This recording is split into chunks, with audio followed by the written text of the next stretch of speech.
vous venez de faire un grand tri mais vous ne savez pas quoi faire des objets sortants, eh bien cette vidéo est faite pour vous.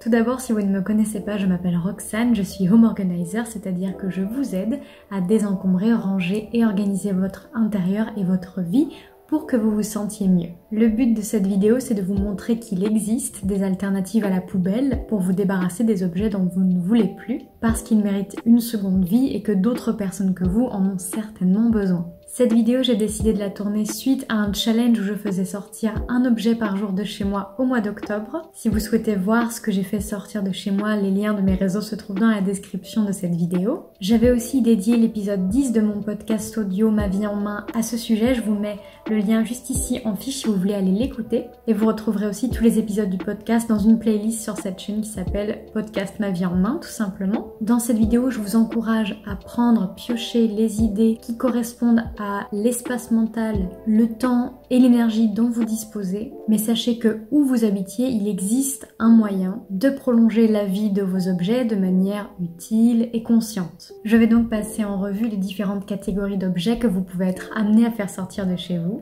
Pour les vêtements, le linge de maison, selon la ville où vous habitez, vous avez souvent des bennes à vêtements mises à votre disposition où vous devez généralement emballer vos vêtements propres et pliés et les déposer dans un petit sac dans la benne directement. Je n'en ai personnellement pas à côté de chez moi, donc je vais avoir tendance à privilégier les associations. En France, par exemple, vous avez Action Froid, Emmaüs, et en France comme en Belgique, vous allez retrouver le SAMU social, la Croix-Rouge. J'aime aussi donner aux magasins de seconde main ou aux friperies. Certains peuvent vous racheter vos articles ou fonctionnent au troc ou aux abonnements. Par là même, vous soutenez des indépendants et le marché circulaire.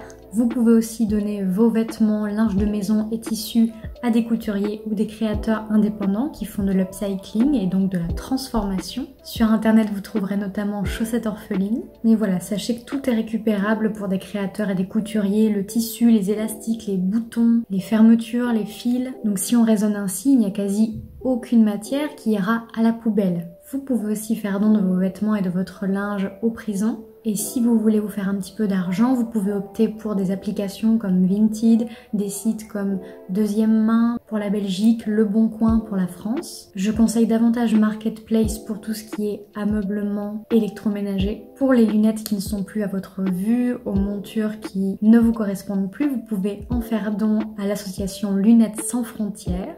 Pour ce qui est des périssables maintenant, au niveau de la nourriture, si vous êtes face à des boîtes avariées par exemple, essayez de composter un maximum de la nourriture avariée et recycler les contenants dès que cela est possible. Si vous avez du stock en trop mais qui n'est pas encore périmé, je vous invite à en faire don à des associations, SAMU social, Croix-Rouge encore une fois, et en France Restos du Cœur aussi. Si vous avez des produits d'entretien en trop, pourquoi pas en faire don à des agences de titre-service, des techniciens de surface indépendants, des hôtels. Pour ce qui est des cosmétiques et des médicaments, tout ce qui est périmé, je vous invite à le rendre en pharmacie, en parapharmacie, et tout ce qui est encore bon à en faire don au Resto du Cœur, à la Croix-Rouge, au SAMU social. Ce sont des associations qui normalement acceptent toujours les produits même s'ils ne sont pas scellés sous plastique. Vous pouvez aussi faire don de vos petits échantillons de savon d'hôtel, de protection périodique pour les sans-abri via toutes ces associations dont on vient de parler. Et si vous êtes de Bruxelles, sachez qu'il y a l'association Bruxelles qui récupère justement toutes ces protections périodiques pour les femmes sans-abri.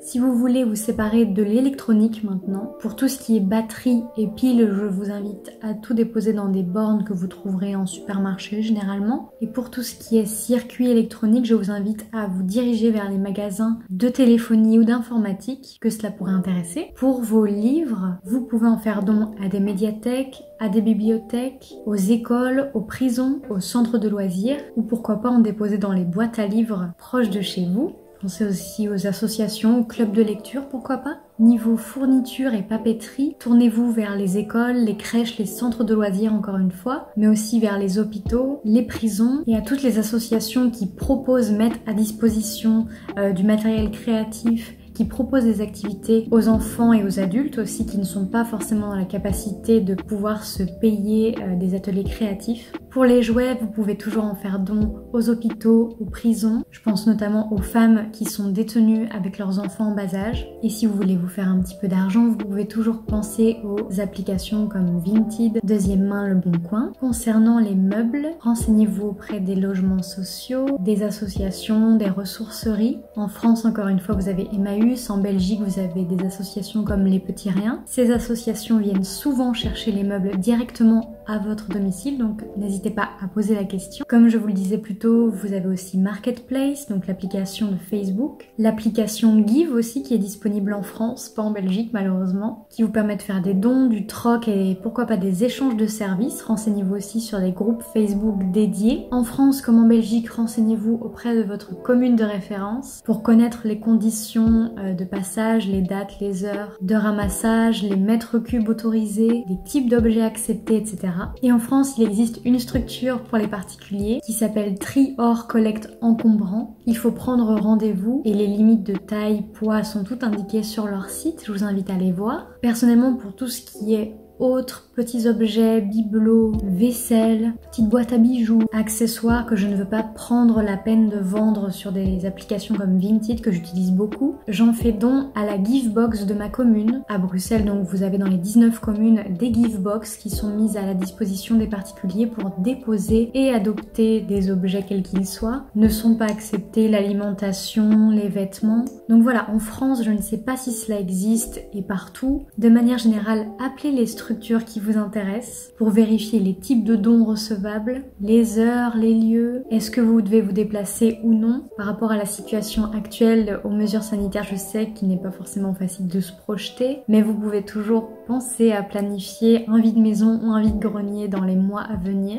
Encore une fois, selon l'espace mental, le temps et l'énergie dont vous disposez. Voilà, j'ai fait le tour, il me semble. N'hésitez pas à me dire dans les commentaires si vous pensez à d'autres associations ou lieux que je n'aurais pas évoqués. Ça peut aider les gens qui regardent cette vidéo. J'espère qu'elle vous aura aidé. Si vous aimez les vidéos de ce style et que vous voulez en savoir plus sur comment vous organiser, désencombrer chez vous pour vous sentir mieux, plus léger, légère dans votre tête, n'hésitez pas à vous abonner à cette chaîne et à activer la cloche des notifications pour ne rien manquer. Et au quotidien, je poste aussi plein de conseils niveau home organizing, home management sur mes réseaux sociaux, dont encore une fois les liens se trouvent en description.